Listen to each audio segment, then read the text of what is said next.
for the racists. That's where that went. So the Speaker of the House is really being disrespectful to these freshman congresswomen, or is she treating them as congresswomen? Like, you have 4 votes, but guess what? You're not in the majority. We're moving on. That's how congressmen and women are treated when they're not the dominant force within a party, period. But they don't like that. Joining me now to analyze is Candace Owens, former founder, of the Blexit movement, and Shireen Quddousi, a Muslim reformer. Candace, you heard the previous conversation. It gets heated. Send them back is, rough language. But I saw there was a church in Virginia, in Appomattox, that said send them back. What do you think that is doing to scratch at the Democrats? Why are they so upset by this? They're upset by it because they're more or less seeing the exact same thing that happened in 2016. I feel like I have deja vu watching this. We just listened to Chris Hahn condemn an entire audience as all being racists. Everyone who chanted that is racist. I mean, there's no intellectual depth to that analysis, and that is so problematic. He thinks that every black person is going to wake up and magically vote Democrat because of that chant.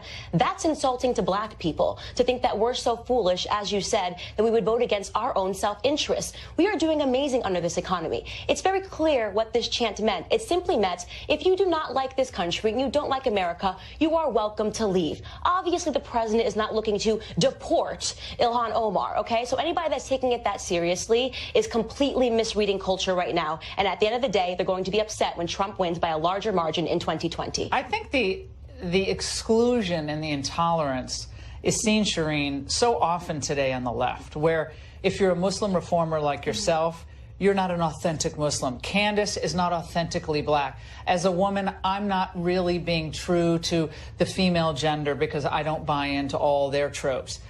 That, to me, is very intolerant. But they see it as their moral right. And if you don't agree, they will shame you. They will try to drive you out of business and drive you out of public life.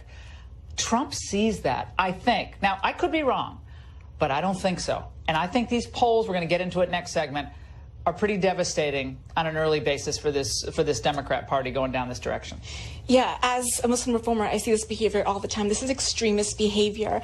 Identity politics has become the gateway drug for radicalization. And so this gang, it's not a squad, these are gangs of extremists. They're replicating the radical behavior that we see in other walks of life right now. And so the philosophy being that unless you completely agree with everything we say, we're going to be completely intolerant towards you. And it also skirts towards extremist behavior in that they are soft towards Antifa, they're soft towards ISIS.